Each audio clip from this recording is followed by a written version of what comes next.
Do you think the others are making good progress? Hope it's all going smoothly. Oh, hey look! They made it back as well! Flint's! Llama! How'd it all go? All is well, thank you. Nefer and Yehoda had to stay at the curatorium to wrap things up, so they won't be joining us for now. I ran into Miss Inefa and Miss Aino on the way back. Their work is still in progress, so I suspect they won't be back for a while either. You seem rather cheerful today, Mr. Flint's. I certainly am. I achieved what I set out to do and came away with more than I bargained for.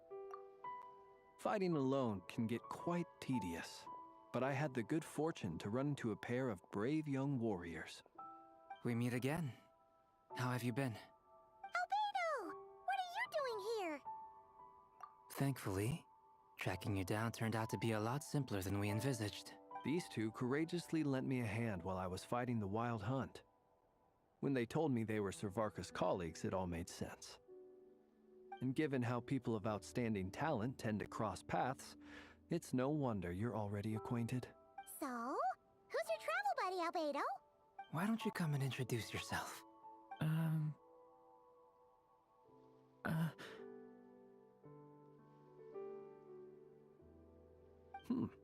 A gentleman of few words, I see, and a rather stern countenance. I presumed you were acquainted with him. Is that not the case? It's nice to meet you. Again. We've technically met before. Wait a sec! You're Minnie Durin! That's right. It's me. I'm glad to see you again.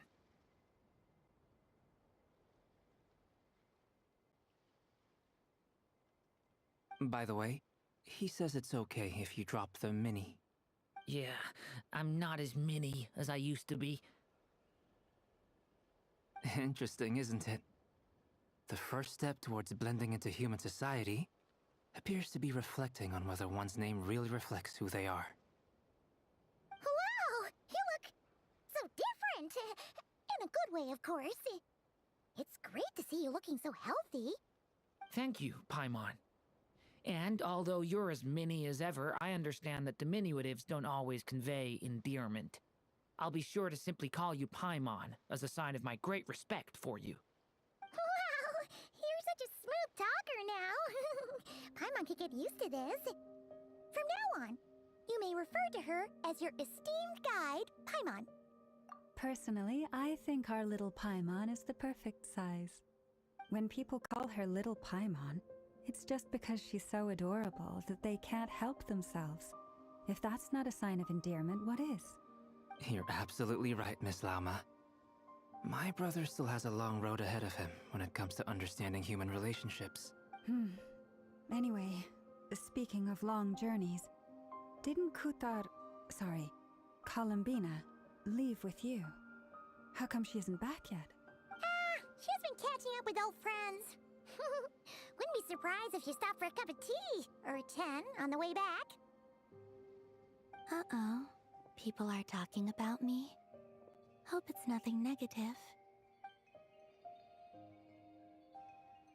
Judging from your expressions, I'm guessing it all went well? It's getting crowded here. I'll go grab some chairs. No need. This is a job for an alchemist. I'll whip some up momentarily. Thank you for your hospitality, ladies and gentlemen, but I was merely escorting my friends back. I'll be meeting Sandrone shortly, as we still have some things to discuss. It's been a pleasure, everyone. But this is where I'll say goodbye. We really appreciate your help. Oh, come on. Spare the formalities.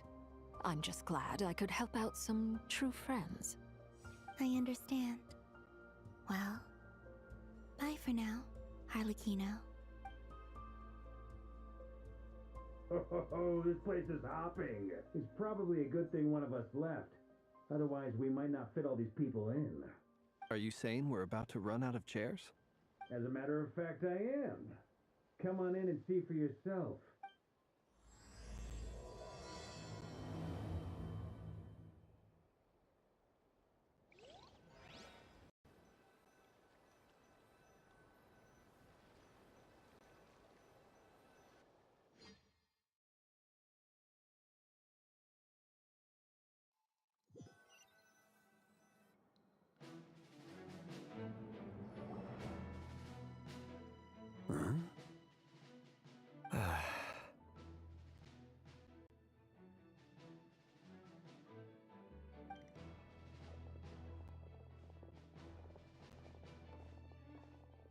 I overheard your little chit-chat outside, by the way.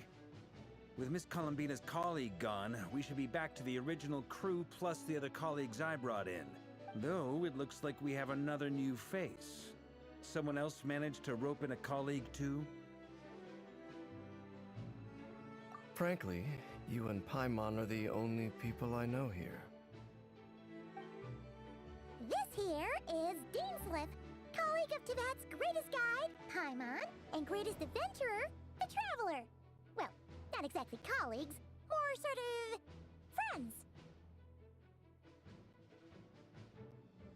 When someone else jumps in to do the announcing, you know you're speaking to someone important. Let's hear what he has to say. Note to self. Once Paimon knows your name, the rest of the world will soon follow. When he comes looking for us, it's usually something important. Paimon's guessing you've heard about the Wild Hunt, then. From the looks of it, you're about to hold a meeting. If I were to say that the Wild Hunt is our mutual enemy, would that earn me a seat at the table?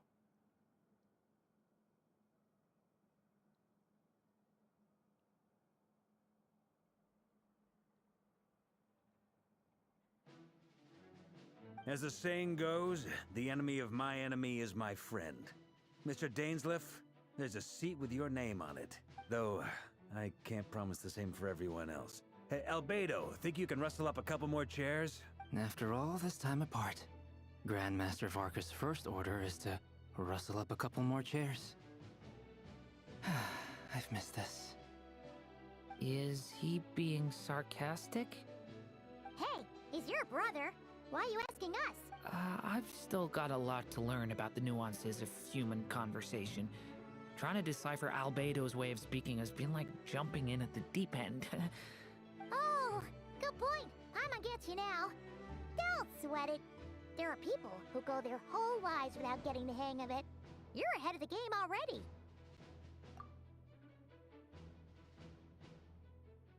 I wonder what's taking Nefer so long. Perhaps you should go and check in with her. If anyone can hurry her along, it's you. I just got back from the curatorium. Besides, aren't you curious to see what's taking her so long? Miss Nefer doesn't strike me as the type to share secrets. And since gathering intel is her specialty, I'm guessing she'd prefer to keep her methods confidential.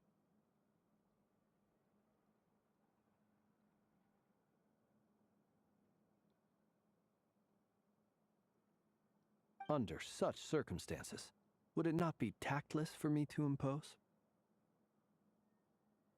Oh, but it's fine for me to impose. What can I say? You have an unrivaled ability to garner people's affection, Miss Moonchanter. Besides, you have far more in common with her than I do. All right then. Impressive. She barely fought back at all. I admire your powers of persuasion, my friend. As I'm sure Miss Lauma will realize soon enough, the trick in life is to always pitch in with other people's responsibilities so that you can be selective with your own. Another trick is to simply hide in the background. Spoken like a true sage. Anyway, looks like we've got some time to kill before the meeting. Let's take a little breather, folks. And feel free to chat amongst yourselves. We'll get down to business once the other two arrive.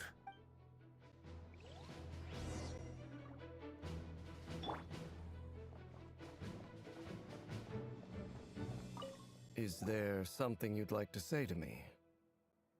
Yeah!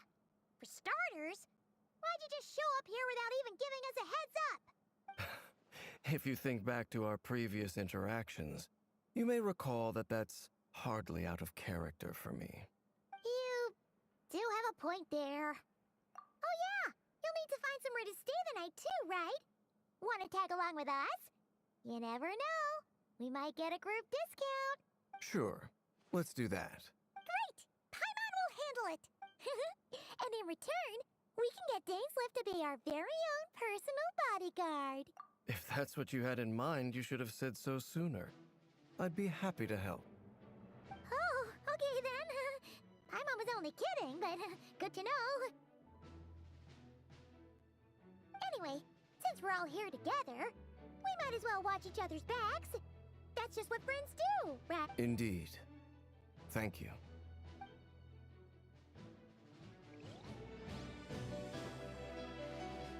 Is there something? Yeah! You do have a point there. Oh, yeah! Sure. Great! And in return... If that's what you Oh, anyway. Indeed.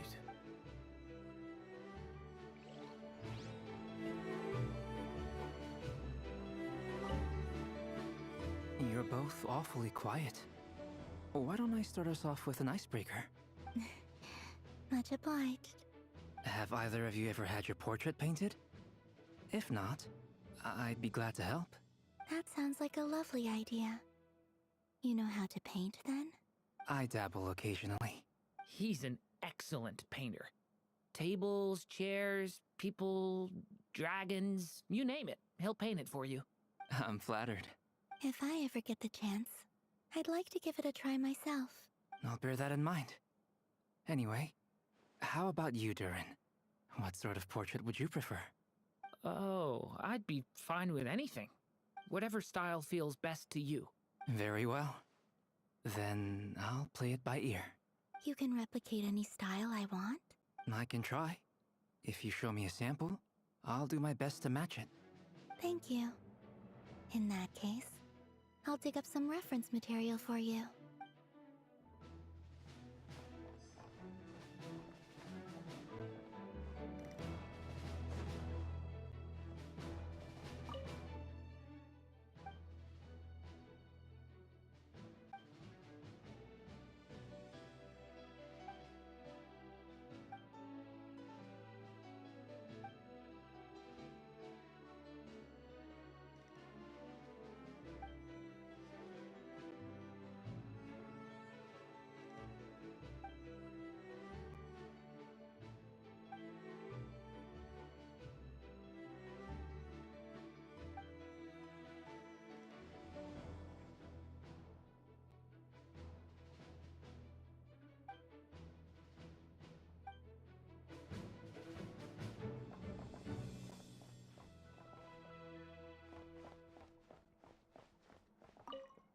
Truth be told, I can't remember the last time I was in a meeting with so many people. You're not alone there, my friend. The Lightkeepers also struggle to bring everyone together for a serious discussion. I don't doubt that. I've only ever met two Ratniki, one being you, and the other being that young guy, Eatlua. Eatlua is a good apple. I'll give him that. He's kind, honest, and regularly delivers supplies to my lighthouse. A true Ratnik to the core. In that sense, he puts me to shame. So you're what? A fake Ratnik? That's what it sounds like you're saying. But I get the feeling that's not quite what you meant. Come on, why the awkward silence? Sorry. I'm not even gonna bother trying to hide it. You've known all along, haven't you, my friend? Now that was an awkward silence. Let's just keep this between ourselves. Probably best if Eatlua doesn't know. That goes without saying. Gotta be careful what you share with youngsters, after all. Anyone else in the know? Let me guess. The Traveler and Paimon? It's dangerous being too sharp for one's own good, you know. Then, in the name of the Animo Archon Barbados himself, I swear, your secret's safe with me. When we went for drinks, you said that you and Barbados were practically best buds. In the light of that claim, do you really expect me to take your oath seriously? Of course. Just as long as you don't go spreading around the fact that I'm close with Barbados, all right? Fair enough, then. Nothing like a bit of mutual leverage to seal the bonds of friendship.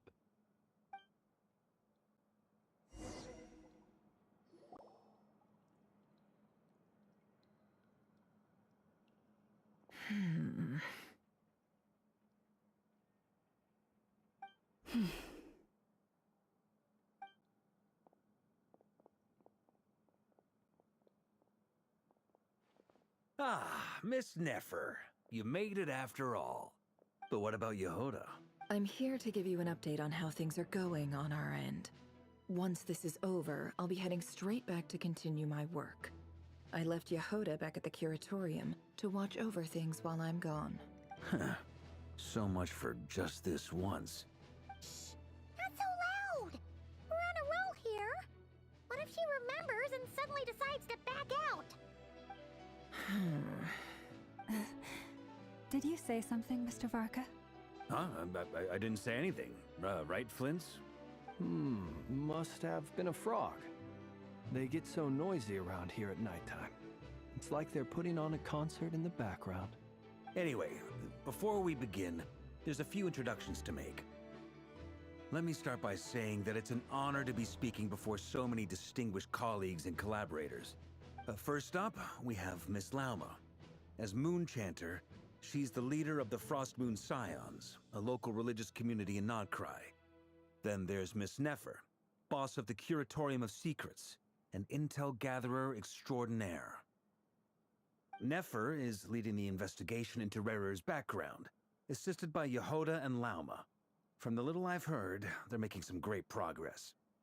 Over here, we have Mr. Flintz, a ratnik and guardian of the abandoned lighthouse.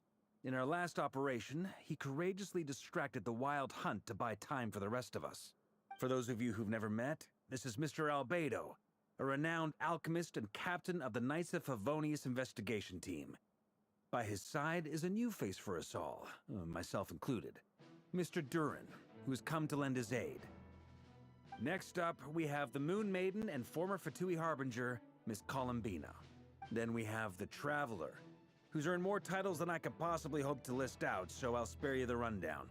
And Paimon, the ultimate travel companion and quite possibly the best guide in all of Tevat. Wow! That's a lot of people! Great turnout! Miss Nefer, it looks like you might have another job coming your way, so, congratulations on the booming business, I guess. You think I haven't got enough on my hands as it is? Who's looking for me now? That would be me, Miss Nefer. I have a commission for you. And you are? Who I am doesn't matter right now. What does matter is that I'd like you to gather more intelligence about the Recher of Solnari. Well, it's not as if we never take on anonymous commissions. But in your case, I'll have to decline. I'm gonna take a wild guess and say your job's probably more hassle than it's worth. Something about you seems like bad news. It's my eyes, isn't it? Conrian, I assume. And what's with the mask? Are you trying to hide your identity? In any case, the fact that you're even still alive raises an awful lot of questions for me. My name is Dainsleif. And yes, I am from Conria. As I'm sure you're aware, the Recher of Solnari's real name is Rerir. He was once an acquaintance of mine. Really? Then you must have been quite an influential figure yourself. You flatter me, but none of that matters anymore. My point was simply to clarify why I have asked Miss Nefer to investigate Rerir's background. So you're both from Conria, and it sounds like you used to be friends?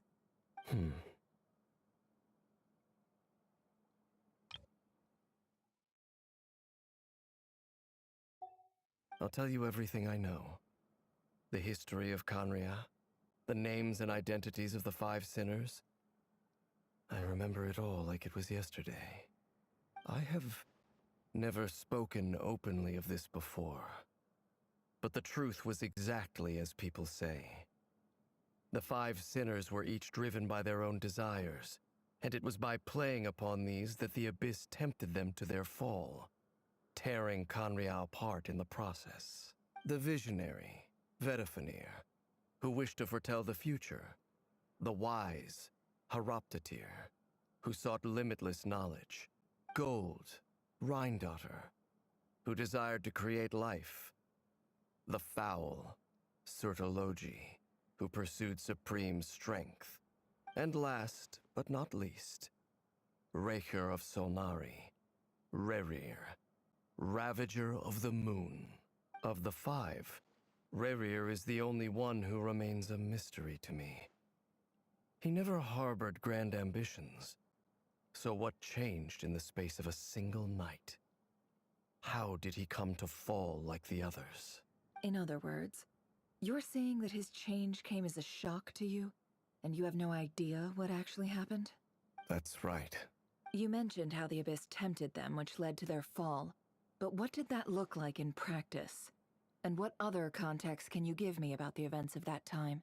The more detail you can give me, the better. Strangely, now that it comes to it, I hardly know where to begin. The fateful night took place during the era of the Eclipse Dynasty.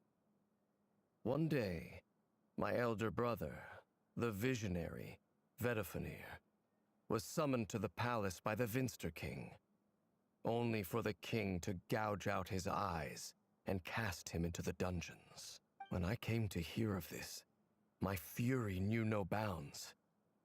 I gathered together every ally I thought I had, and together, we set a night to storm the palace and free Ved. Centuries on, the memories of that night still haunt me like a never-ending nightmare. We broke through the palace gates, just like we had planned, each striking towards our separate targets. But then, I was betrayed. Even Vedifenir, the very person I had come to rescue, abandoned me and partook of the Abyss's power. So, it's personal after all. Then tell me, Mr. Dainsleif, what price are you willing to pay? You, of all people, must know that nothing comes for free. I cannot say what price would be worthy of such a commission. But know this. Rerir was not always a madman. Believe it or not, there was a time when he was just an ordinary man, working for the Krai14 Intelligence Service. Uncovering the truth of Rerir's past is the only way to unravel this mystery. But before you decide if you will accept my commission, I will tell you more about him. Enough, I hope, to help you plan your next move. Sounds pretty good to me. Feels like we just flagged down a random passerby, only to discover he's actually a master strategist who has a score to settle with our enemy. Can I borrow your halo? It could be useful in the lighthouse. Hey, enough with the wisecracks! Besides, isn't that lamp of yours bright enough already? Relax. It was meant to be a compliment. If that was a little over the top for your liking, I'll make sure to tone it down next time. I'll give your proposal some serious thought, Mr. Dainsleif. Let's speak in private once the meeting is over. Before that, there's a few things I'd like to share.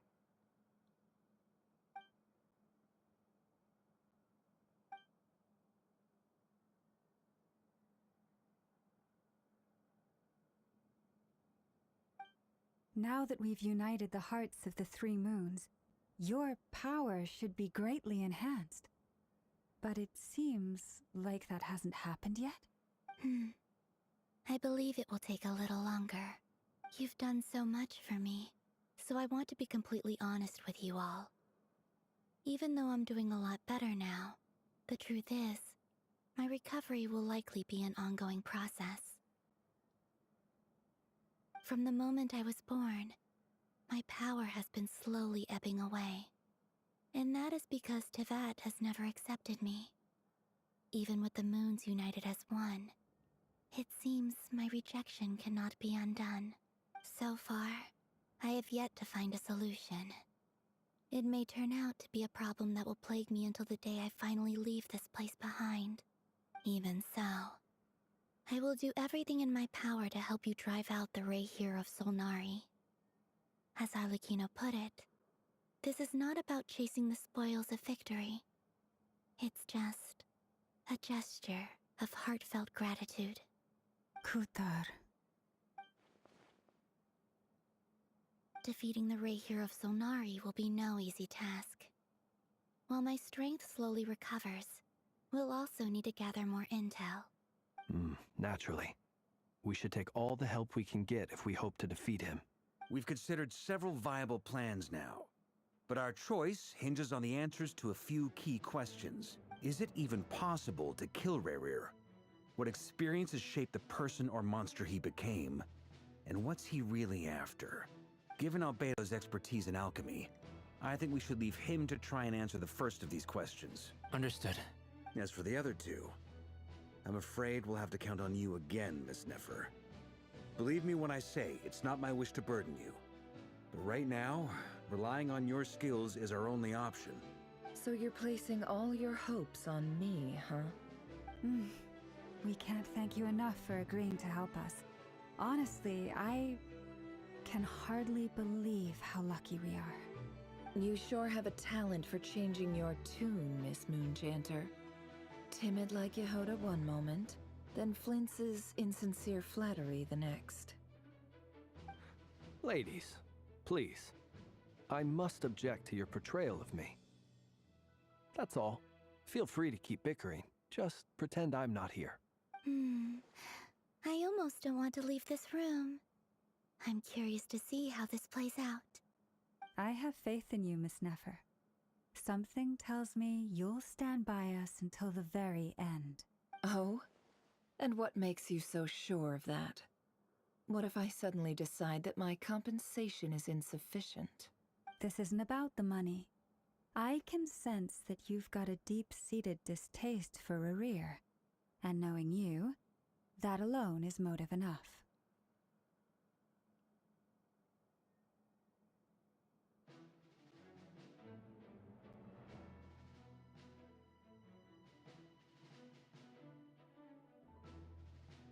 Look at them getting along so well.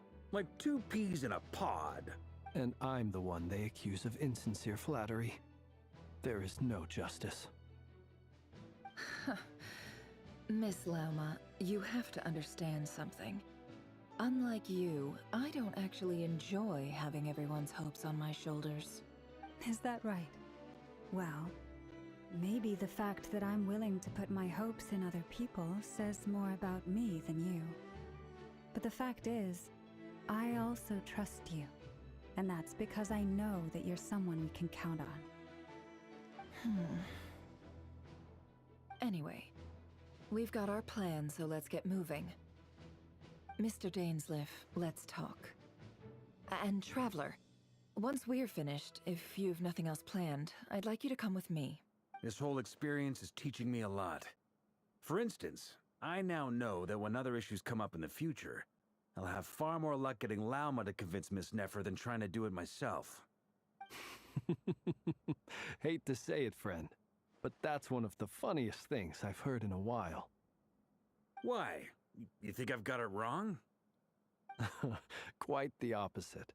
But what makes it so hilarious is how long it's taken you to realize.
Thank you for waiting.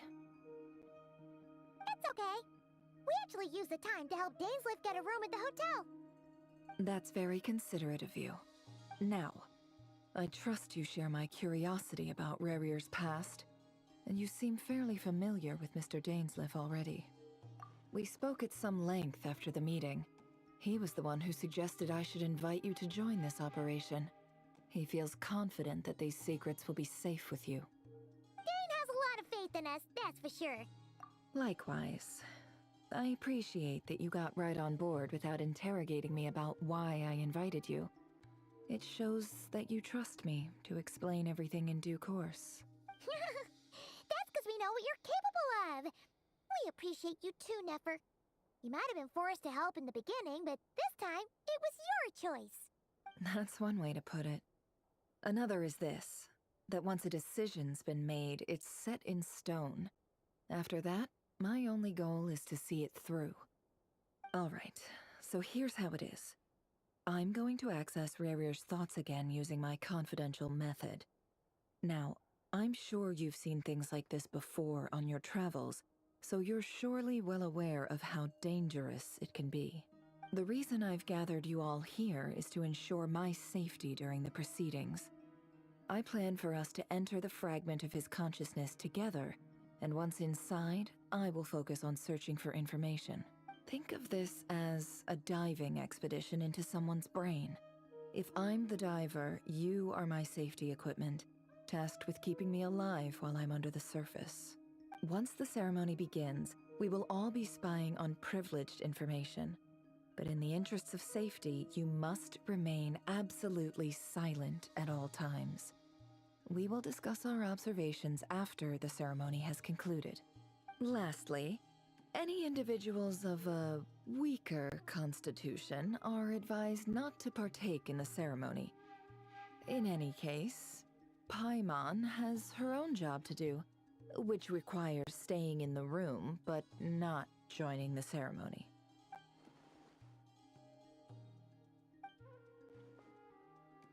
Well, good luck, everyone.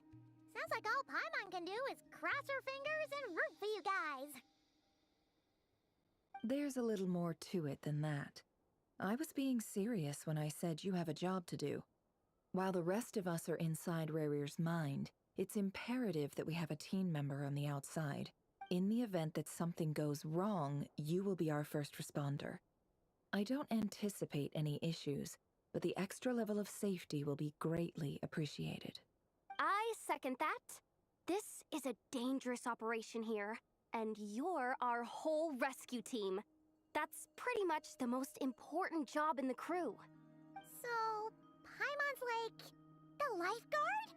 Yeah, that makes sense. All right, got it. Good. Please, take a seat. We'll get started momentarily.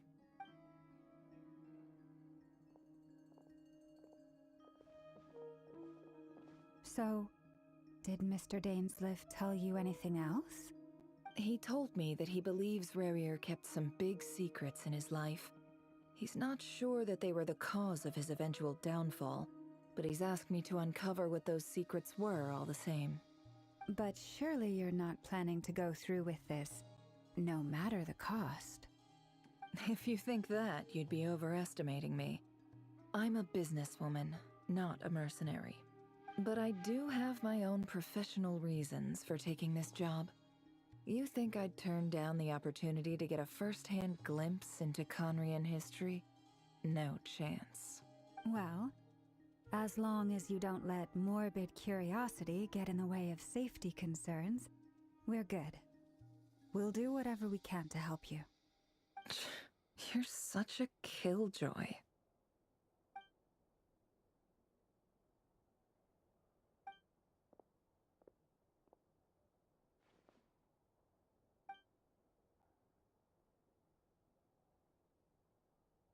All right, I'm good to go. All set over here, too. Promise, Paimon, you'll be extra careful. All right. Let your whole body relax. We're about to begin. Close your eyes.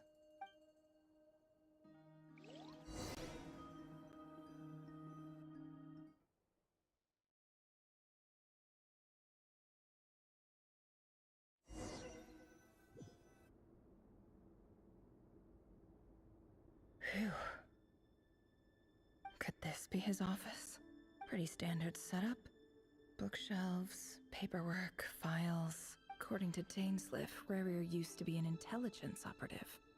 Chances are there's plenty of top-secret intel stashed away in this room. Is this where you keep your secrets, Rarir? Can't say I'm not looking forward to this.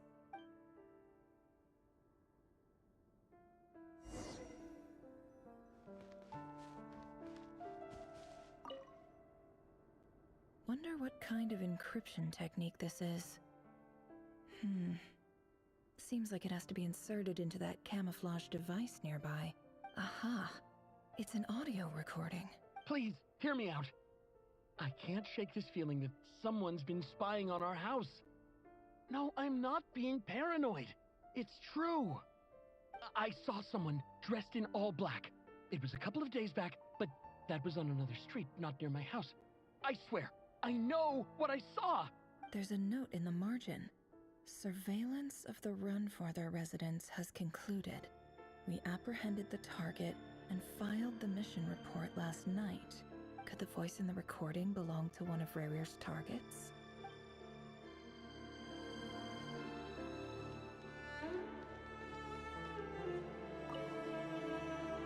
Wonder what kind of encryption technique this... Aha!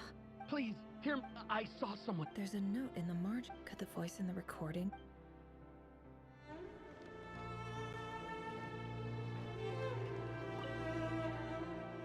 A file tucked inside a folder. The title reads, Dear Breakfast Shop Owner. It's a list of names, but at this stage I have no idea who any of them even are.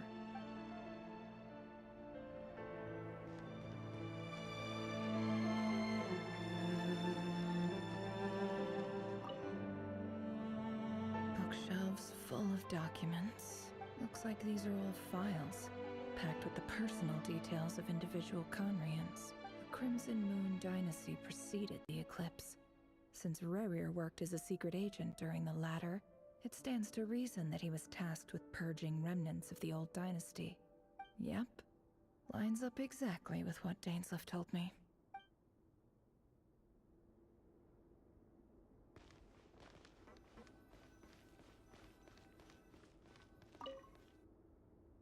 A box containing a ring inlaid with a precious gem. Must be for his girlfriend.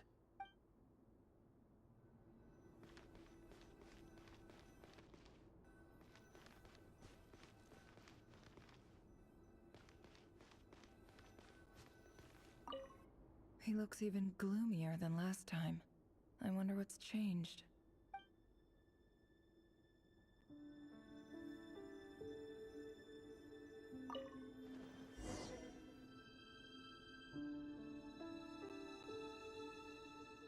Today's files are in. Time to wade through them, just like usual. Male, 51. Occupation, cook. Confirmed Crimson Moon descendant. Has maintained frequent contact with other descendants over the past year. Poses a threat to the dynasty. Neutralized. This one should be archived under purged targets.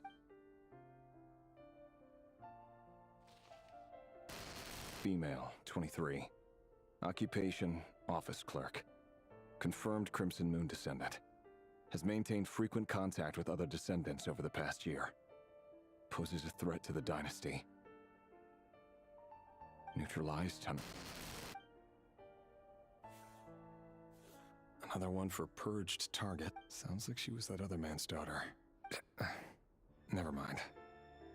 What's it got to do with me?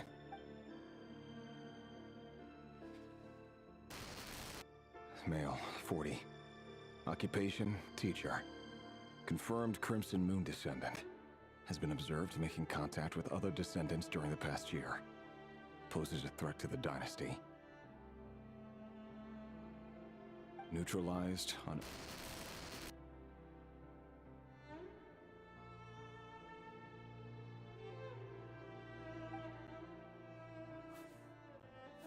Just another nobody for the archive. Come to think of it, I remember surveilling this man. A case like his never would have been considered a priority in the past. Huh. He barely even interacted with other Crimson Moon descendants.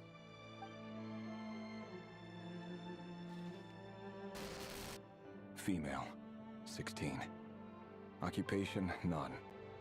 Orphan and confirmed Crimson Moon descendant. has been observed making contact with other descendants during the past year. Neutralized on... Filed. I have no recollection of this girl. None whatsoever. She doesn't seem to be anyone important, but then again, how many of them really are?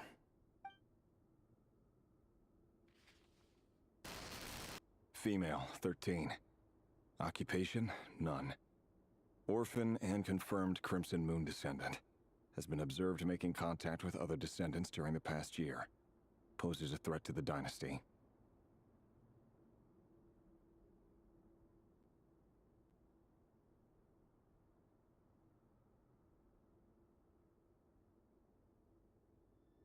Neutralized and... Filed.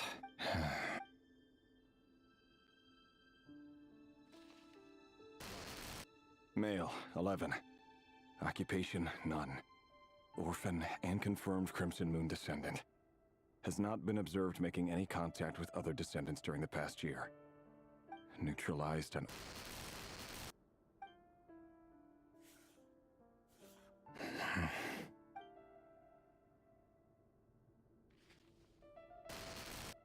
Male.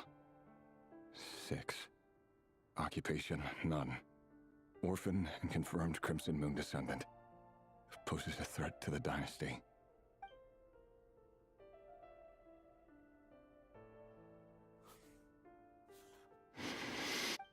It's funny, isn't it? Your job is becoming both harder and easier at the same time, depending on how you look at it. Sooner or later, the Crimson Moon descendants will be completely wiped out. But as their numbers dwindle, they become harder and harder to track down. That's not how it is. Fortunately, however, most of the able-bodied adults have already been taken care of. The remaining weaklings will be increasingly easy to deal with. No! No. My job is to ensure the survival of the Eclipse Dynasty. And the only way to do that is by eliminating any and all potential threats. It's a perfectly legitimate line of work.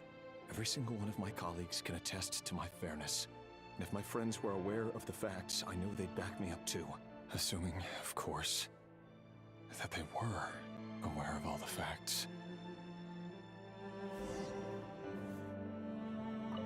He looks even gloomier than last time. I wonder what's changed.